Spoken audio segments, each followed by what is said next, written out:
Ika-29 ng Agosto 2021, Linggo ng madaling araw, inaresto ang 2 taksay na iligal na nangingisda sa munisipal na katubigan ng Catanawan, Quezon.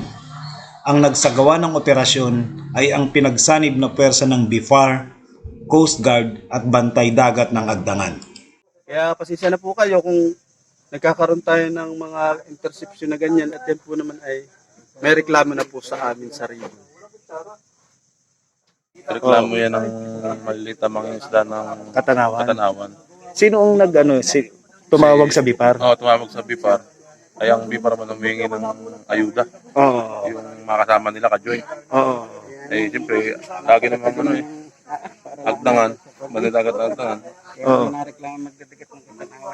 Doon, kinausap ko po yung munisipyo. Tunayan nga po, nakaharap ko po yung hepe ng ating PNP. Saka po yung ating agriculture, pati yung DRR. Ay, ang Bantay Dagat na lang doon dadalwa. Ay ngayon, sinasayaway daw naman yung mga komersyal, ay bumabalik din daw naman. Ay ang sabi po sa amin ng mga maliliit na mga isda doon, ay kami po talaga ay gutom na. Ay ano po ang gagawin namin? Ay hindi po, paglalapit kami sa munisipyo, walang magawa. Ay sabi sa amin, ay kayo sir na lang ang pag-asa namin.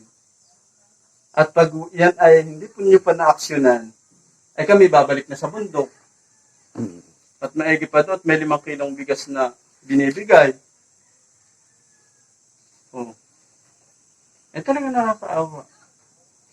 Yung mga ating mga maliliit na mga isda. Sa katunayan po, isinahal na po namin yung chairman ng iFarmC, si Sir De Mesa, para lang po ma-aksyonan iyan. At nakakaya na nga po. Catanawan, at saka yung sa Mumpog, ay wala pong, yung po sa gitna, wala po siyang 10.1, hindi aabot. Kahit nga po may ordinansa, lalong sakit po ng ulo. Yan po kasi sa ibang bayan, problema rin.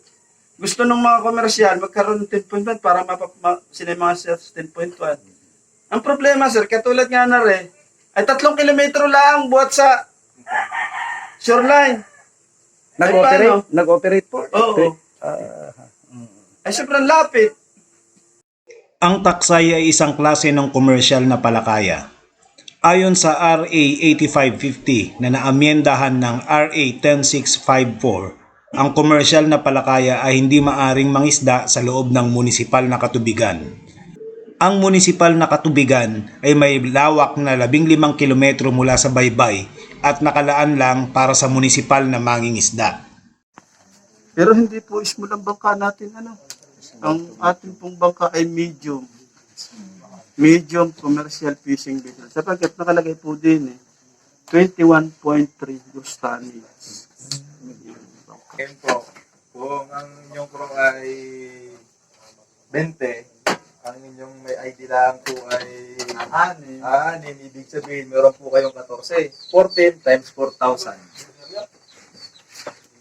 So lahat ng crew dapat meron? Lahat po ng crew yan dapat meron. Ngayon kung wala pong ID, ang isa out, section po na yun ay sa isang piraso po na walang ID, 4K ang violation. 4K ang violation. Ay kung 3 po, 12K, ay 14 po yung kanila. 14? Sorry, Pero yun naman po, ikaw nalilis naman po yun sa adjudication. Magkikipag-usap lang sila doon sa settlement tsaka mga ngako. Pero sa ID, ay ewan ko lang kung pagbigyan.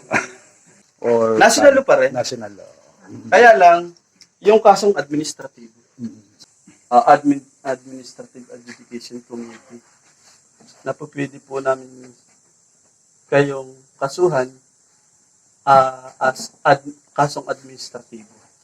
Ibig sabihin po ng kasong administratibo, magpa-fine lang po kayo. Yan nga po ay pandemic. Ay siyempre, alam po naman natin na naghihirap ng ating mga ay pribilehiyo na po yun. Kasi sa kasong kriminal, makukulong yung 3 highest officer ng bangka. Kasong administratibo ang isinampa sa mga lumabag. Habang hindi nakakabayad ng fine at hindi nakukumpleto ang mga dokumento ay may impound ang 2 bangka na nakabara sa Barangay Binagbag sa Agdangan. Ang batas pangisdaan ay ginawa upang protektahan ang nalalabi pang likas yamang dagat ng bansa at para maproteksyonan ang kabuhayan ng mga munisipal na magdaragat. Ayon sa batas, maaari lang pumasok ang komersyal na palakaya hanggang 10.1 kilometro. Kung ito ay papahintulutan ng lokal na pamahalaan na may pagsang-ayon ng MFARMC at makakatupad sa iba pang requirements na isinasaad ng batas. Naway magsilbing aral ito para sa iba pa na hindi kumikilala sa karapatan ng maliliit na mangingisda at walang pakialam sa kalusugan ng karagatan.